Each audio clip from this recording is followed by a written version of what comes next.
bàn thì là giờ thì ngay cái khơi đầu phần có những một phần gì ạ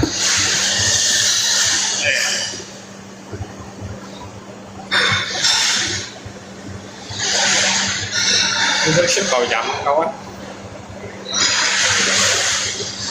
còn nó ship cầu xe theo số người ra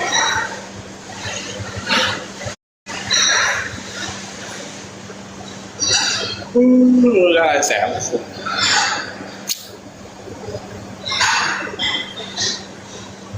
cái nhất cái ngày thấy cái phá đi nhỉ sân khéo dòng hay là ăn to ăn trong cái lấy của chích y phèn ở đâu ai chứ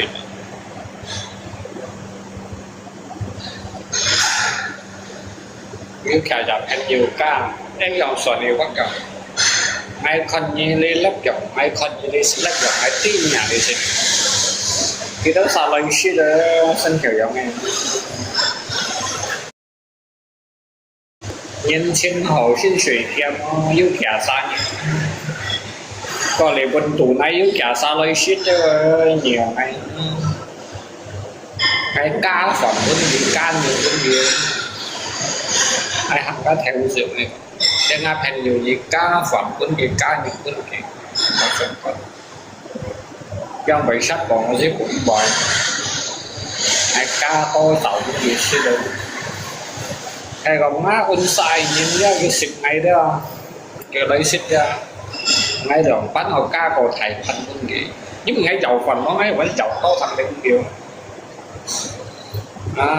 cái tôm đẹp máy sầu đẹp máy trong cầm chè nhé sỏi này quan trọng đi xịt lọ mò bài lặng này thấy còn sĩ phụ cũng thế cái đó sao nhiều ngay đó kẹo sao đi đã sang ở TikTok thì ăn vô hỏi chùa thêm nhiều ca lên nhỉ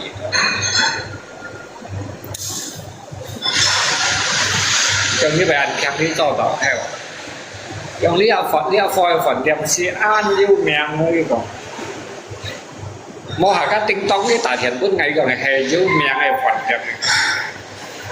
thiện cho là nhìn theo họ xinh yêu họ của còn cái bài đẹp nữa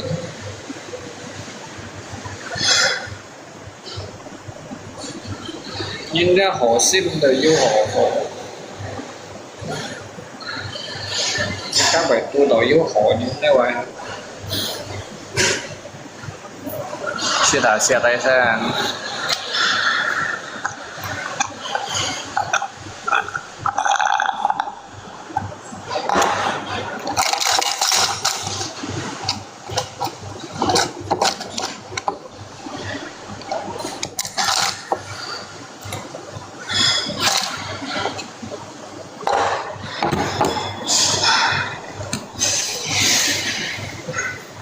thôi thôi nó mới cầm luôn tận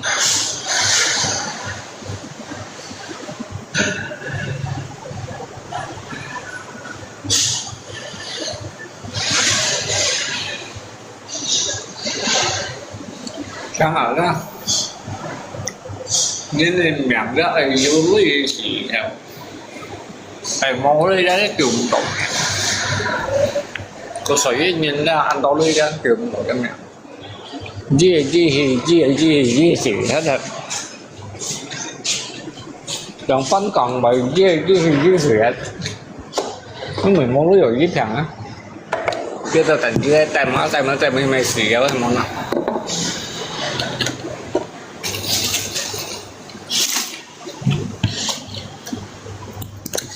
sáng là sẽ có cho dịch chặt gì người ta yêu chặt giá oai rồi đó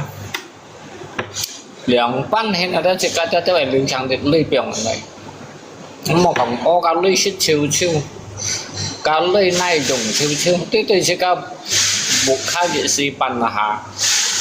nhưng các cổng cái dòng vật luôn dù cổng vật luôn bởi dưới sau nhất phải thùng đâu chỉ cái còn anh sâu chuột vậy ha anh ấy chỉ đó hay mong tóc lấy 东西 đó最主要的是该存冇啊，今日做到今日超手做到手做超，後日做對出後兩工錢要格格，日要冇累，cái đó là một nhiều sẵn, nhiều sẵn ấy ngắn, đây là ngày mai đúng suy suy ngày chuyện vậy, cái những ngày gì cho bài ship theo ngao luôn ngày đồng hồ lấy xăm bát gì ship gì, á, ship bát xăm bát gì ship gì, ship bát xăm ship gì. Xăm bắt đầu nhị ship xí bắt đầu xăm ship nhị sẽ các chuyện cho hiểu chuẩn lời ha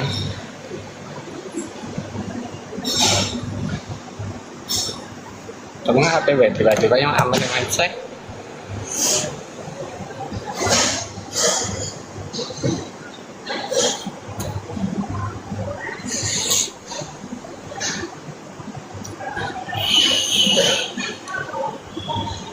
ngã theo nam mô quay剪是分段，你不爱就唔会剪啊，冇所，剪了是分段，长又难长。Hello anh anh Asia Lim hello, mẹ yêu hà đi nó cầm chả, như đó sẽ bị xích bảo giá được không?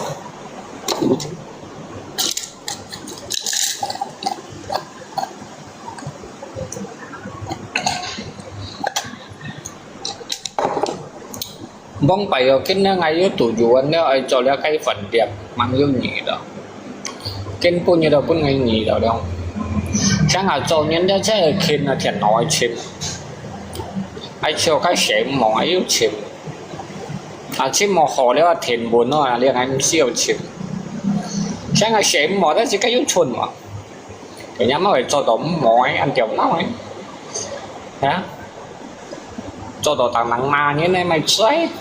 các ai chứ anh lăn các cái cho đống mày mà như này lại chỉ có xong như đâu có chỉ các khỏi mà như tại bây giờ dịch tiết được mày mà như nó trình trọng ngay châu xin cho đầu kia là mang con mang sức con nhân mà rồi dịch kìa lo ở đâu ngay cho họ cũng như khẩn ngay lo đâu kinh mang sức tiền mà trên chín gì đây à dòng dòng ấy thì hiểu cho như mang ấy mấy này xây hiểu mang ấy tại bên ngay rồi thì như mang mà ngay xin ngay sân hầm như xẻo mà đấy sân tại vì như mang mang ngay sân nữa ngay sân còn cái thằng á giờ đi ngay tí ấy như tôi còn ngay tí vậy một tủ màu mà sim ta đó ngay chứ mình như giả mà ai đó ngáp phi đó chẳng hạn khi quay ngáp phi đó chiêu bảy hòn các con mô cu đó chiêu hòn rồi cái sim con này ta yêu lâu con cái sắc của tuần rồi có mô chuyện ngáp cái sim chẳng chén mỏ ta bong bảy đều đi hàng một phiền gì ta sao nhân mà nó ngay chiều mà tổ ngay một thằng còn đó chỉ có một sao là cái mài nó ngay một phiền gì đó ngã hòn mô cu đó chén hòn nó yếu quỷ rồi xem chịu buổi tối đi ra ngay nhìn đó như này bà ngay đó ơi xuống không bà gì vậy nhưng một còn chỗ này bà ngay đó mày không bà là cái đó ngay môi xích nhau phần này nhìn đó nhìn mình á mày sao như bà ngay nhau đó ngay một phần như thế như là như bữa thích sử dụng như thôi rồi dịch giáo thôi rồi con chẳng là những cái còn là như ai bà nhìn nhớ cái chi giọng đó không đi mày chi bay giọng như chỗ này bà ấy như cái tân sát được hồn mỏ như ai bà nhân chi xin nhá chi giọng yêu hồn á đúng không ạ nhá giọng khẩn yêu họ hồn á nhưng khỏi bà nhân như cái tân sát cho chết là như còn bà chết cái tiểu gà cũng như nhận như lời chuyện ngã nhân sẽ ăn xỉu nhân bà như là bà là cái như bà đồ mô ly đó ngay nhiều lọ hay còn như bà đồ dư ly đó ấy ngày lọ chuyển nó hay nhà đi ăn chuyện nhưng ta còn ở đây千nhân khủng theo ly bạn dịch theo ly ở kia 千nhân hàng 千nhân khủng theo ly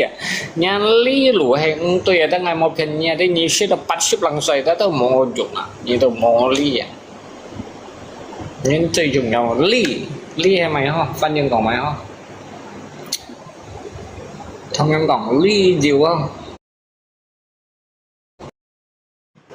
hay logika lý luận logika hay còn lý luận á lý diệu hay logika không logika không chẳng hạn như mấy tiếng phân bay còn iya apa Mana sibuk? belum sejuk tunggu dia kipas Siapa? cakap bos tunggu dia sejuk baru masuk tenang aku tetap masuk dia suruh saya wah karena itu bersin nasi itu agak panas kalau kita masukkan besok basi nggak bagus dia cakap kenapa tidak jual habis mana aku bilang beras itu yang masak itu baru datang aku cakap tak habis lah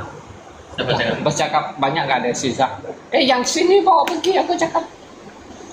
apa sini bawa sana lagi basah kecuali sini bawa pergi sana tidak masak ini baru bisa jual aku cakap kan begitu betul kan atur Afrika alat beli aturan etika adab etika adab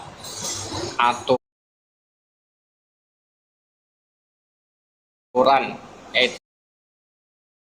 etika adab lý diệu logika mấy东西嘛sang ở đây phân với东西đó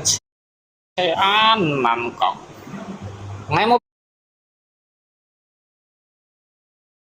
thiên như cô sổ gì ấy ngay sang này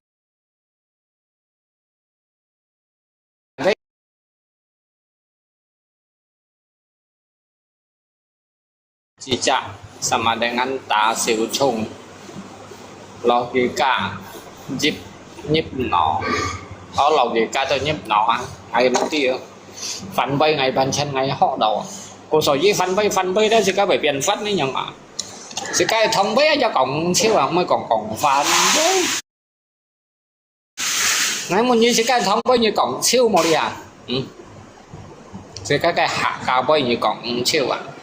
cái đó mà xin leo liệp bóng theo dòng hai biển xiên cho tôi ba sang nhiều cổng ly đấy cổng ly với những thằng chiêu chuẩn ấy chiêu cổng phan với còn kiên cô thông như nó cổng phan với ở kiên cô phan như nó ngà cô chơi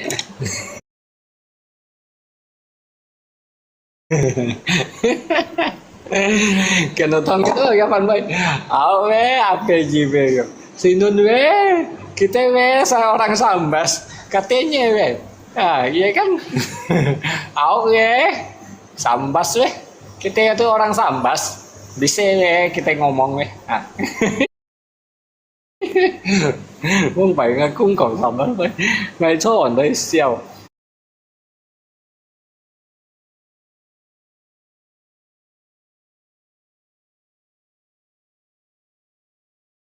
cái chín nhiều còn phân bao giờ cái thằng xịt phổ chính trong cái Hồ Lan xỉu những lia cái hem mới xỉ kiểu ship bật rồi siêu xả nó phổ ra ban chân thằng thì ban bay cái bông bảy ra cái ban nhìn đeo thuốc thống su kamu belum tua ngay là bắt phải lỡ ngay chính này vui ngay một phiền như không phải làm cái theo nam mô phát gì ngay nhìn chính trong một lọ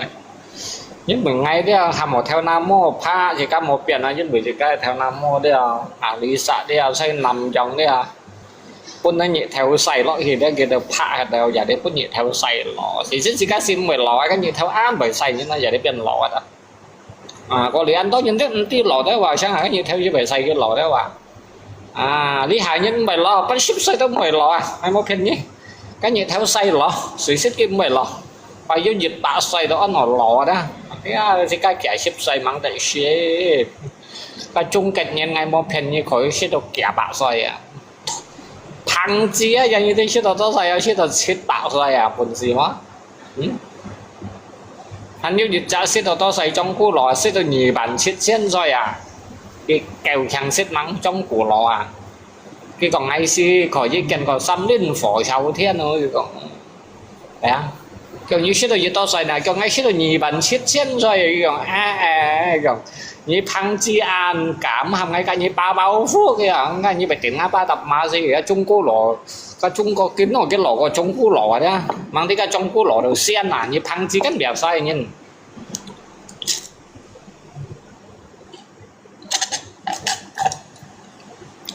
Trung Quốc lọ cái như càng ngay ba bao phút kiểu ngay xong ngay hiệp bút sĩ chiêu kiểu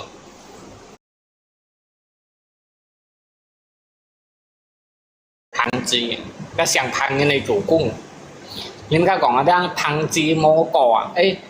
phăng chi mô trò con chim mô cỏ ấy phăng chi mô cỏ con chim mô trò con phăng chi mô trò hay phăng chi mô cỏ hay con chim mô trò ấy là một cái bánh cổng này để sao cái là nhau ship ship được phăng chi sang mà ship ship kiểu đầu con chim sang mà ý思đấy kiểu nhất ship ship hay còn mó lôi水ở đấy ha kiểu nhất ship trên mó lôi水ở đây kiểu nhất ship kiểu đã dịch thỉnh cái đầu mó lôi水因为phăng chi sang cái mó lôi水你是看过phăng chi我phăng chi cái xiềng đó anh chồng ngáp bông bảnh cái dạ xiềng phăng nhìn ra yêu cái xiềng đó trên trong này lòi đó lòi đâu đấy cái bầy nong đó kiểu nghỉ lấy đấy cái theo nam mua đó cái theo nào tụi đó bán chân mò mua đó kim kim mà tại vì cái miền 10 triệu hay ngay hiểu xẻ cái xiềng đó ngay khỏi xẻ cho đây ngay con cái phăng chi xiềng đó chơi bà li trên trong này lòi đâu kiểu người ta có bầy nong tại vì cái găng gì mà hay cái mấy găng gì đấy đeo东西cái tập 美食啊cái thằng đó nhân sinh 美食mà cái不是就cái不是就跟可能是cái sen nó做quân chơi à cái sài gòn đấy cái sen rồi đó做quân chơi à cái chừng cái tăng à ấy cái là liên môn những gì thì phong này sẽ lộ thấy không chỉ xích gần như ở trong này sao này cái còn nếu đã xét rồi ở trong phăng chi rồi cái hạ xí xí có một cái hạ cái nào đó sim trồng bèn à cái hạ đó ở sang ở cuộc sống gì đó thì cái như mày sang gì đó một lần sống còn lại chút nhưng mà đang chỉ cái ơi dần thế này những chỉ bị hạ xí đó nhưng bây giờ các cái xăm quân xịt tha mô chịu xin à thì bà cũng như còn lại chút là sim trồng tuần đó à thì cái nó kinh giả thân là cái chuyện đó xíu xí không phải là cuộc sống như nhìn hạ như nó bị xí cái chẹp hiểm đổ thang ở đó dưới mày sắp xỉ không cái số hạ xịt rồi những nhân hạ xịt đó bị phong ngồi ra mà buộc hai nhân vô mày xong xài lâu như xẻo tèo lần như còn cái thằng ở nhau đó cái sóng khói nhộng còn ở đó cái sim chồng đó nhưng mà cái sim mà chọn chồng là cái tuổi giặt khinh mà cái gì ở sạch ở chiếc xe đó cái nhiều cò đấy hết đó cái giờ sạch chiếc xe đó ở cái mô biển mà là xuống cái phụ sạch nấu xì đi là xuống tàu cái dịch tàu chiếc xe ô mồ chặt cái đi sim chồng đi quá sim chồng anh đi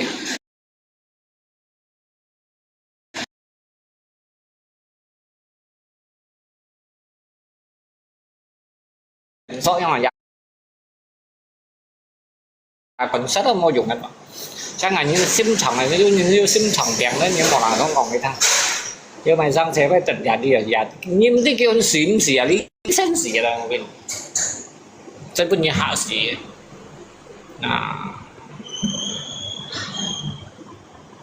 kerja thì đó em mày còn học của sĩ có nhiều thằng á kerja apa sekarang sim chong bahasa Indonesia paham mau jantung sim chong penyakit jantungan jantung itu mau sim chong sakit jantung kan sim hati kan con baru kan phổi tầm hâm nó ma khai không tầm hâm nó ma khai không tầm hay đâm đi còn mày xoay với tầm còn mấy không xin một dẫn đúng con đầu hati em phải đủ ngày đâm đi mày rơi ở này còn ngồi phản vây như mày đi ngày bắn đi có tầm còn mấy tầm còn bà đu ha dù chứ như có tí ở bà đu tầm bà đu ha chỉ có cái tầm ở đó cái tí tuổi tầm ở đó 每隻人都要隻抌啊！個所以而家細貨咧，佢前輩客咧，因為而家抌咧ăn xẻ，前多嘅俾人下台咧，一抌咧踢細芝士咧，本nhiên熱下下台咧，佢專係cái lên phun chiều個所以細貨咧幫弊咧俾ăn多下台，mà cái tầm ăn nhá à, là chỉ cái kiện to xoay chỉ cái tầm nó được kiện lò đó đó, sò dữ như dòng ai hạ ngay tao tao phải lót nhiệt chiều như cái bị tiệt đó, dòng ai dạo phút theo nhau như hạ ngay hang đủ nữa đó. Anh một phiền như sân tạo tất nhiên sân tỉnh nga chọn xem mà tao tỉnh ngay chịu ba chọn sát lại bông bảy ngay còn như thằng hòa bông bảy ngay đầu bông bảy ngay piong khéo bông bảy ngay khéo ăn piong rồi cái thầy lúa đó giật hạ lót đó được piong mà đó thầm đều ngay bộ miền trên các ngay bộ miền trên này ha nó được piong các nó trùng theo phụ rồi đấy khi hạ ngay dùng trong chiều chỉ cặp quỷ như thế bên trong chiều chỉ cặp quỷ như mấy chụp pin như thế cái chụp pin nó như cái hộp cái chụp pin như thế cái này xếp cái xỉu đó phải trong chiều cặp quỷ ha mong bằng ngay cách ăn thành con thiện suy mong bằng ngay con ná ra đó thấy ở bên con ngay kêu phò này ngay kêu cung này ở trong trần kêu cung này đó cái lũ trời đó ngay cái hang có các người to dần sang bà mẹ tết mà chỉ có đến nó con thiện suy con ná ra ha cái tan cái trùng theo phu cái cả hai lượng cặp bè kêu cái hàng cô hết ngay bu ta bảo lý sa cái tao uốn phiền giá rồi say phiền sa đấy rồi sa lũ bậy sa lý trong kẹo cái tao lý ba kẹo lý sa ngay tao ngay lý ba lý sa bài hàng sa sẵn nha má ngồi cái con này quỷ phiền thì chọn những cái hạng ngay à ngay tao kêu ngay cái tan sa còn ná ra ngay tao chọn đeo cắn quỷ ngay một cắn quỷ ngay bẻ sa năng này kia hành phệ họ xỉ theo miệng còn một quỷ một khỉ bóng bậy cái sẽ cái gì mày chúa đó quỷ cái tan phụ cái miền cái này nhà cái phôi bỏ má lo cái đều chiêu là dòng một chút đều chân lấy à cái kiểu chỉ cặp cái này chân cái chục cặp à dạ vâng cái hàng hình chọn nó cái hàng hình chọn xin mua khe cho giúp bảo à mắt cái đầu mua à làm chọn nó âm mua lì làm nhá mấy cái chạy hạ cái là cái nó phải nó cái nó dùng giả thì có ăn hà chọn rồi đó như thế tiệt bây giờ tiệt đấy nhau tiệt cái nhông cái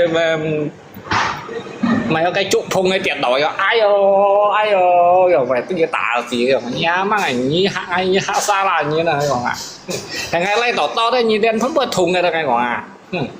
họ ta ngay mua lấy ở to như hắn tỉnh ngay xỉu cái còn như hay mua lấy ở to như liều chết đây còn dịch thu đấy kinh cầm dịch thu kinh cầm cái dòng là hạ ngay mà cô số chi đó nhìn dòng là hạ ngay đó mình quay bóng bánh đó anh thầy tầm ra món bánh ngay xe tôi xin thầy tầm mà ngay móc hình như sang con màu bánh giả ngay tôi nhọn hàng nhưng mình cái dự tí nó là cái dự cô xe như thế nào trong những ngày cái cung này còn nhận gì à món bánh dự anh chọn con xe hết đỏ mày không tông xanh lụt mong bày dự tôi tông xanh lụa hai cái gen xe chọn dự cái phải thật đói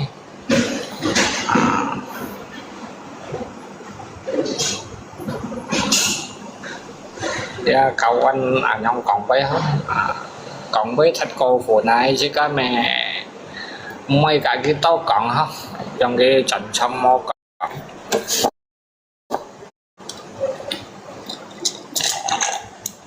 chứ cái không cho những cái món cổ vốn mà nó cho những cái nó chịu theo kẹo cho tao ngay bóng bánh ngay xin thầy tắm chọn lưu liên nếu chọn phần gì về săn lưu liên các chuyện trong yêu quỷ chơi ở bây giờ chơi bảo lần tụ ngắt phần gì vậy các bảo lần tụ đã chuyện trong chuyện chẳng nhấn đâu một ngay đâu sai nhà nào xích lưu liên với kèo con nghỉ trọng vâng phải còn man thủ đó ban mặn chơi các mô lưu liên nổ xích gì các sĩ còn đồ hắn yêu chính chỉ được các ngã số cung này lưu liên các còn đồ hắn yêu chính chỉ được các ngã số cung này không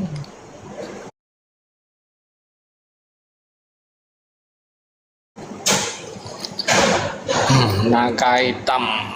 bu liông hello nhà mụ chu mày pun ngày tủ thầy để học mày chi bay vậy nhà mụ chu mày pun ngày tủ trốn Đấy. Đeo bằng đêm còn mày chơi với như chỗ đéo dân á như còn với xin xỉa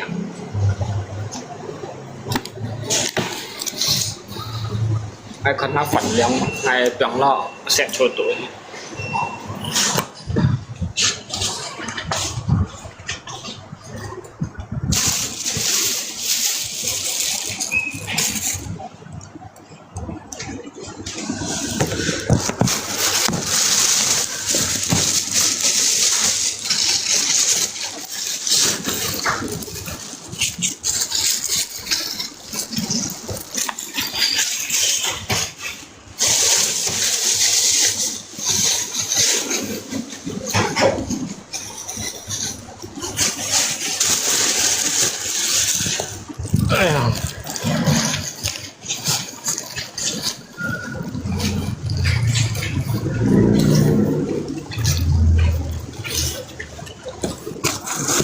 Mari kita lewat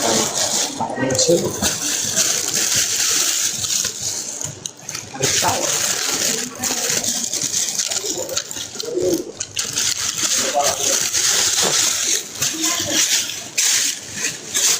masih panas tuh masih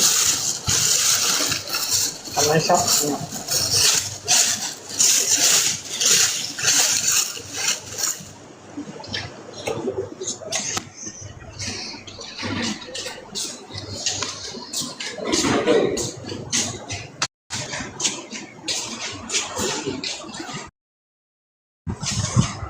itu lau apa? Kayak cukyok kan? Cukyok sama darah kan? Iya. Kamu mau makan darah? Apa kamu belum mandi jam segini aku? Belum, mereka lagi mandi ya, nantilah. Aku nanti santai-santai kalau mandi, mau cuci baju, minum dulu.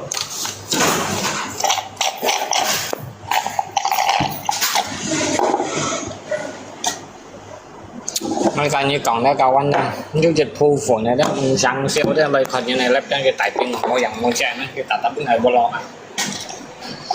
như đó như muốn liền xì đó như nhìn đó mua chồng này ăn bạc mua chồng này sổ này hoang đó ăn bạc bò đó như là còn phải hả nhưng tôi là những sòng ở đây còn phải này như sòng ở đây mang ngay nhau như mang ngỏ lại à soda lại hết cả hay vậy nếu ai chậm chúng nó là sức chậm mà còn rất kiểu chậm ai chọn rồi ai kiểu chậm xong cũng ngồi kiểu chậm chọn kiểu chậm xong bắt chậm pan ấy đâu xẻo léo đâu anh bắt chậm pan xẻo léo chết chậm ấy đâu không léo bắt chậm pan xẻo léo kiểu chậm ở khi đập anh kiểu chậm lắm kiểu chậm lăng chất theo họ phò mệt chiêu họ phò tả chóc đi thả máy trước mày được bắt chậm pan siêu họ kiểu chậm chuẩn tới kiểu chậm lăng cái gì cái nhé trong nào mà xí mà ship nhẹ điểm chung ship sang mà điểm chung truy âm ship sang mà điểm chung truy mạnh ship nhẹ cái điểm chung thấy không ạ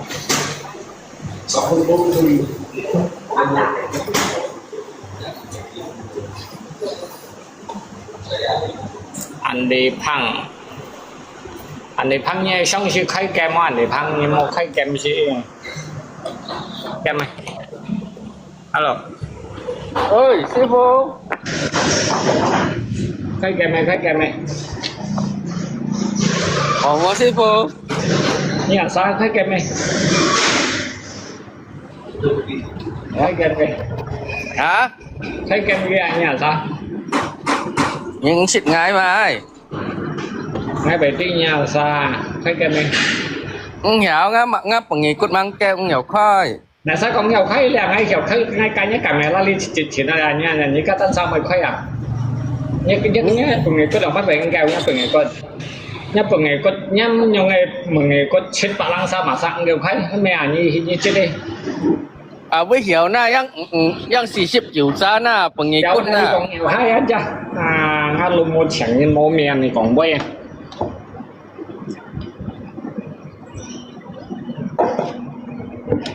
lóc như này lùm nhiều mô miền hạt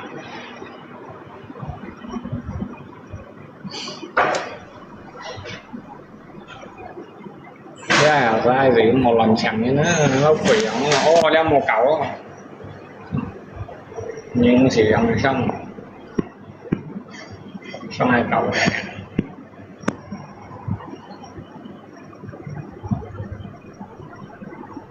khi như chuyện tốt rồi không sorry salah pencet kok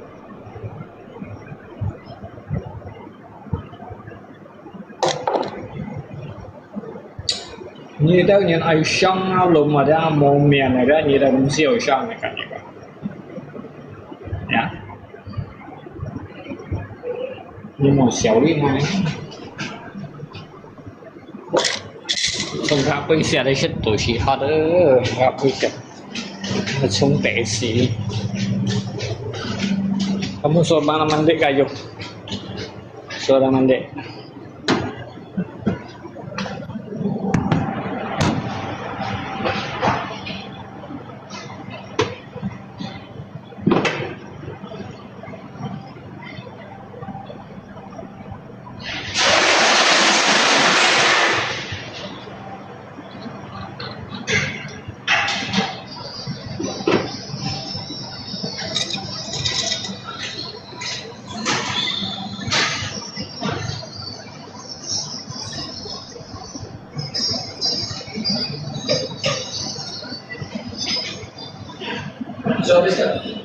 ah taxi oh ya ini kan kalian ya uang mana pasti uang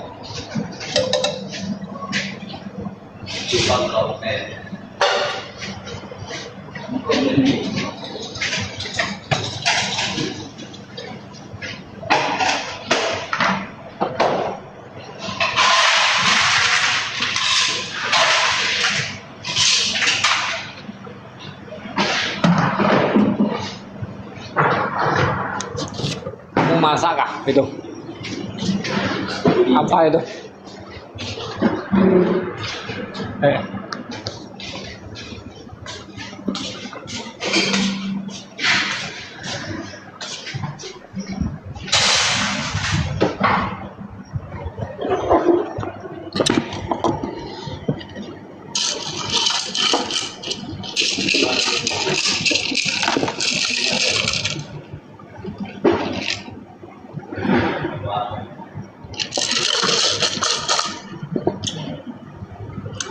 ngay đó cảm thấy thèm càng ô thèm nhiều nhưng mà cái xích thèm nó là một hình ăn bữa giờ mòn to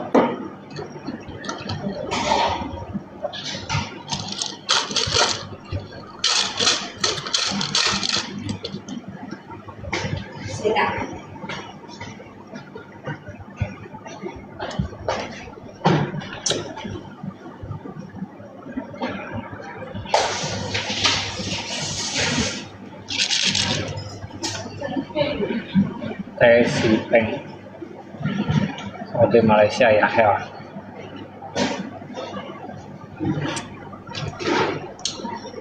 cái teh si cái nhung đây cái teh si peng cái nhiều lo cái thòng đó cái teh mèo cái nhung đây sủi sủi si như cho miệt tết cái sủi như trong tết nó sẽ có nhiều trong nó ấy hắn chỉnh kèm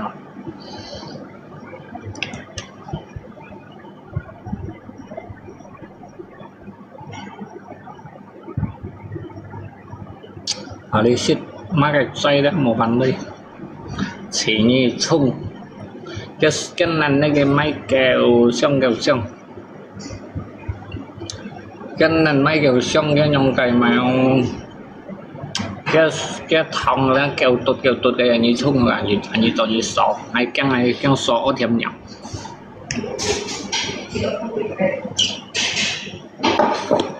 cái bún như chỉ dụ như cái thuê đây như thuê trong phiền đang một cái từ như cái đơn giản khỏi như cái đơn giản như theo một nhà gì chứ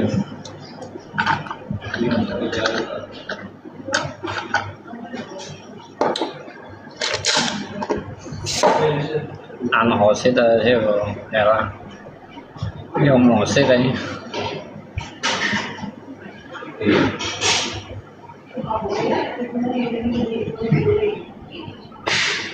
em nghĩ sự xong phẳng như gì đó trước cụ đâu nhà với chứ vụ ngay à với như chim ngay đó như thì phá lý cái chim này à trong lý ai chơi ba đúng mình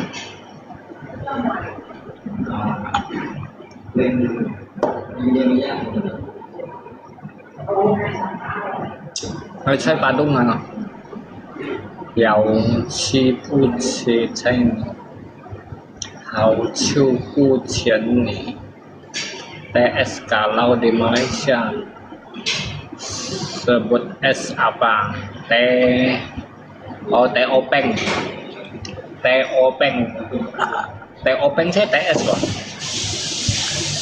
teh openg kopi o teh o es lemon tea vikrasi kopi cái kopi cái đó lọ nắn như còn kopi trong cái lọ nắn nó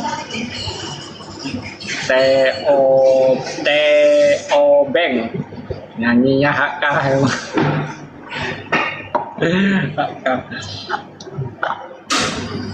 dia ngay mau phao sủy ở ngay gì tết đó ngay mau bagian phao sủy hay ngay ôn mì đi đó ngay bagian phao sủy nó mì đi phao sủy đó chén phụ ngay phao chung cái sủy cha tô bảo cha tô bảo có lẽ năm cái mày ăn to ngay không kita thì rồi còn cái chỉ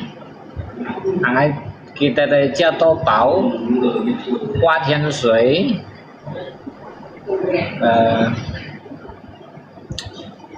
lít trà gọi là mày trà ăn đó không ăn to giọng em gì đây điều thật kiểu mô tổ ăn hay đâu sao cái piu nào lấy cái đời hiểu trò là cái piu món nào là ngay cũng nhiều sống bút đã ăn cỏng dikasih teh tarik lít trà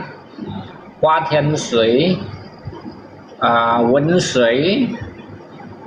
冰糖水冰糖水cái này chi bay chuyện đó ngay mua hiểu còn chắc là cái thằng đó tapi ví dụ như order cái chỉ nào là ngay trong cái chỉ chốt ở nhưng mà hay còn khi thằng không chỉ có thành phone nhưng mà cái chung cái水đó ăn tôi dùng mặc dù cái tổ đề đó quá giờ cái thầu水á nó cái thông á giờ chung cạnh thông ấy coi dòng hay thông thì sức cái hẻo xăng rồi đó tổ水chung cạnh nhân đó sức cái水sức là hẻo xăng rồi đó theo các tôi càng ai còn kịch nè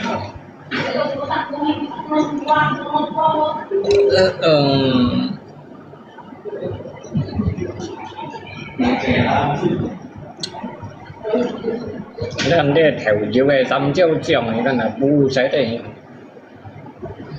nên chân bu cái bao phiền này họ để sẽ thải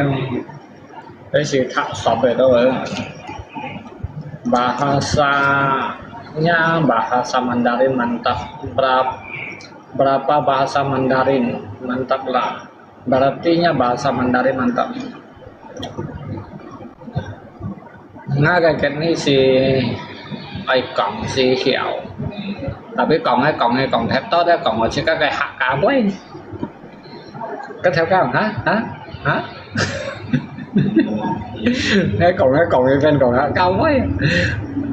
ơi rồi hả cái còn cái buồn trả lên rồi đấy cái còn trâu cái còn có tôi不起cái còn không就比那个花语说的一点的对不起很多我不明白因为我都没有不知道的中文了如果我又出是中文我知道了sayang mà chỉ có một thuốc thông su有thuốc thông su đó ngày một phiền nhỉ ai như tao pun ngày mày sẽ trao mẹ là ngày một phiền nhỉ thế sao cá sayang đó đó một thuốc thông su tapi entahlah jika yo nyoi kiwi jika hanyo ya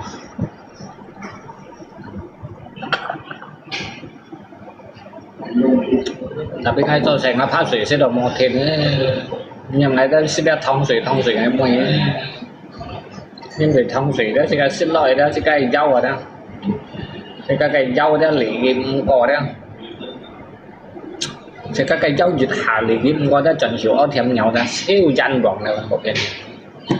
tùy chủng dâu thì cái thêm nhau đó thì cái xẻo sim cái sẽ ăn to shit lại một số dưới đi hải nhưng nó ăn to o thêm nhau người ta hít theo thêm nhau thì nó dâu thêm nhau thì nó dâu nó đi shit lại trong các khẩu hạt khẩu la đâu cái split đâu á cái seven up đâu á cái nhông đầy mày ông dịch tạo hội suy đâu á có lý cái nhông đầy bỏ cả đi đâu á cái tờ bắn bắn món này to shit nhưng bị cái thiềm gì đó còn đó xiang trong sẽ được thiềm nè chứ cái quần theo được xong tỏ gì đó tôi ăn bằng gì như chưa hay món muốn bằng nó số cung đã du dịch thầy cho ở đó ô thiềm nghèo này làm một cái cầu xin cầu được ngay xài hàng hay ngay một dạng ngay sẽ thằng đầu cái mũi thì là cái tùy mũi thì ta vô lót thằng thầy hỏi cho mũi ở đây cho chó ở đây vô lót thằng thầy hỏi và các thằng thầy hỏi cái tông xia lâu chưa lâu ngày rồi một tí mày cũng xia nhưng bởi vẫn bài cái ô thiềm nghèo bây giờ đó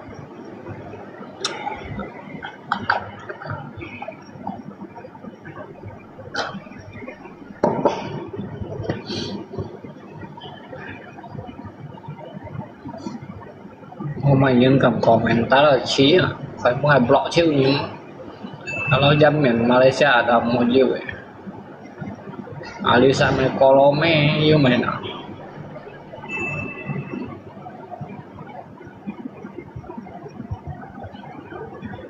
cái đó sao vẫn gặp sẽ liếc mất lịch sử là ai boy con nhiều mà sao vậy hả như bạn hay xong thì nó xài laptop mà họ lại ấy là phim kêu như lại khẩn thấy giàu phim như sao giàu như chính này mà phụ chút này mày nhớ phải với nhìn gió còn đây là ngày phú như thế này cái bản địa số hắn như lời còn đấy luôn là mà lập sĩ an to những lời còn nè các bản địa số hắn là thằng cái xin này còn bây giờ cái nhà lo lại còn này không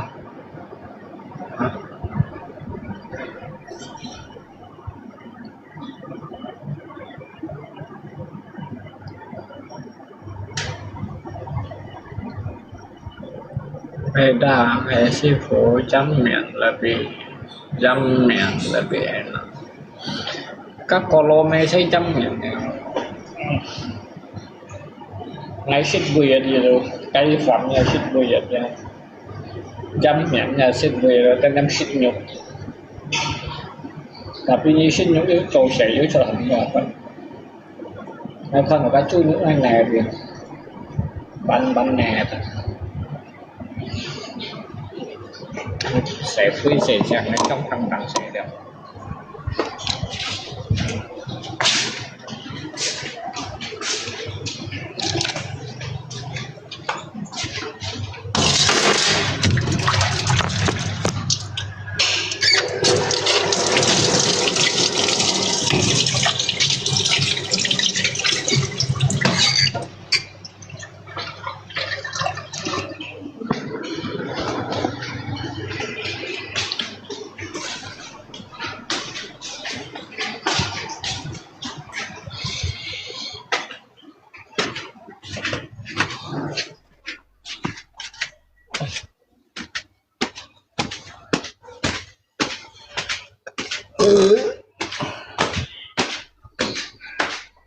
Ayo, không làm gì đâu.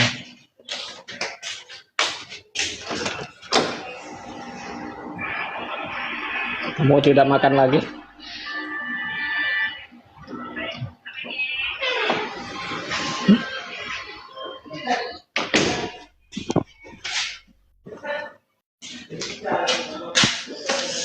Đấy con mèo cung à bây giờ mèo cung. Con mặt này sẽ chẳng lấy một đầu. Nhưng mặt này mình chọn thì cái nó sẽ đấy cả những phân chọn đỏ trắng về trường vùng này sẽ chẳng này bây giờ cập bạch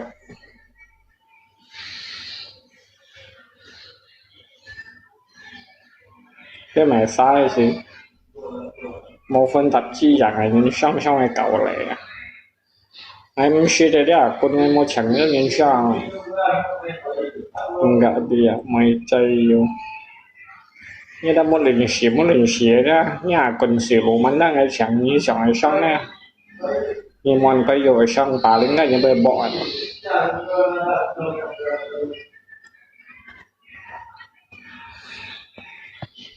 cái xong này cái ta tất cả còn một nhà một chơi bây giờ trên chi nhỉ nhà cần xỉa lũ mình như xong hay cậu lệ nhà một miếng một xưa nhà một xiong này là bỏ chiêu gì rồi nè cái là một trò này cái để là sự của quân hôm nay như này con này cũng gì làm to xa nhín nè sáng ngày như đó nhưng sáng là sẽ bị ngu như cho tới là quần gì của con này mày sai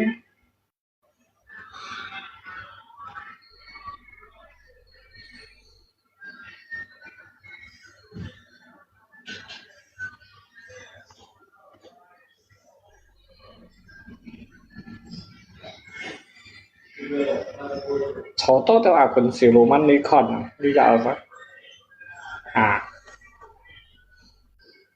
bây giờ chuyển chóc này nhân đi đi tủ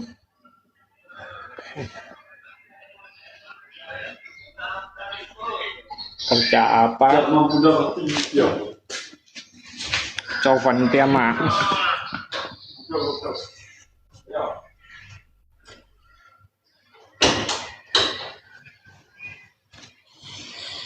đây xe đúng không không sợ ok bye bye ai sẽ đừng bye bye